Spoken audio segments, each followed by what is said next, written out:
புதுக்கோட்டை மாவட்டம் திருமயம் தாலுகா வெங்களூரை சேர்ந்த ஜெகபர்லினா.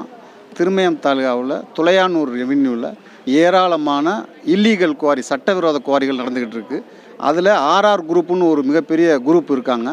அவங்க சமீபத்தில் 70,000 டாரஸ் லாரிகள் சக்கையை திருடி கொண்டே ஒரு இடத்துல பதுக்கி வச்சுருக்காங்க.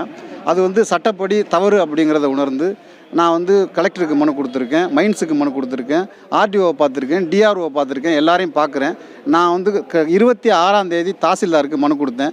நான் மனு கொடுத்த செய்தி தாசில்தார் எப்படியோ கசியை விட்டதுனால கிட்டத்தட்ட 40 லாரிகளை வச்சு இரவும் பகலுமா மறைச்சி வச்சுருக்க சக்கையை, திருடி வச்சுருக்க சக்கையை அள்ளி கொண்டே மீண்டும் குவாரிக்குள்ளேயே கொட்டிக்கிட்டு இருக்காங்க.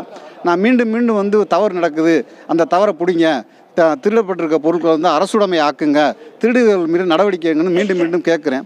அதிகாரிகள் என்ன சொல்கிறாங்கன்னா, இன்னும் 1 வாரம் பொறுத்துங்க, 10 நாள் பொறுத்துங்கன்னு சொல்கிறாங்க. இன்னும் 10 நாளைக்குள்ளே பாக்கி இருக்க 30,000 லோடையும் கொண்டு அவங்க மலையடிக்குள்ளே கொட்டிடுவாங்க. இருந்த எந்த தடையும் தெரியாமல் ஆக்கிடுவாங்க. இப்போ நாங்கள் போய் நேரடியாக தடுக்க போனால் அவங்க கிட்டத்தட்ட ஒரு 100க்கும் மேற்பட்ட அடியாட்களை சுற்றி நிற்க வச்சுருக்காங்க. பயங்கர ஆயுதங்களோட சுற்றி நிற்கிறாங்க. எங்களால் எதுவுமே செய்ய முடியலை. அதனால் மீண்டும் அதிகாரிகளை பார்க்குறோம். எங்களுக்கு அதிகபட்சம் எங்களுக்கு இன்னும் ஒரே ஒரு வரம்பு, நாங்கள் மக்களை திரட்டி போராடுறத தவிர வேறு வழி இல்லை. மிக விரைவில் அநேகமாக வெள்ளிக்கிழமை மக்களை திரட்டி மிகப்பெரிய போராட்டம் நடத்துவோங்கிறத தெரிவிச்சுக்கிறேன்.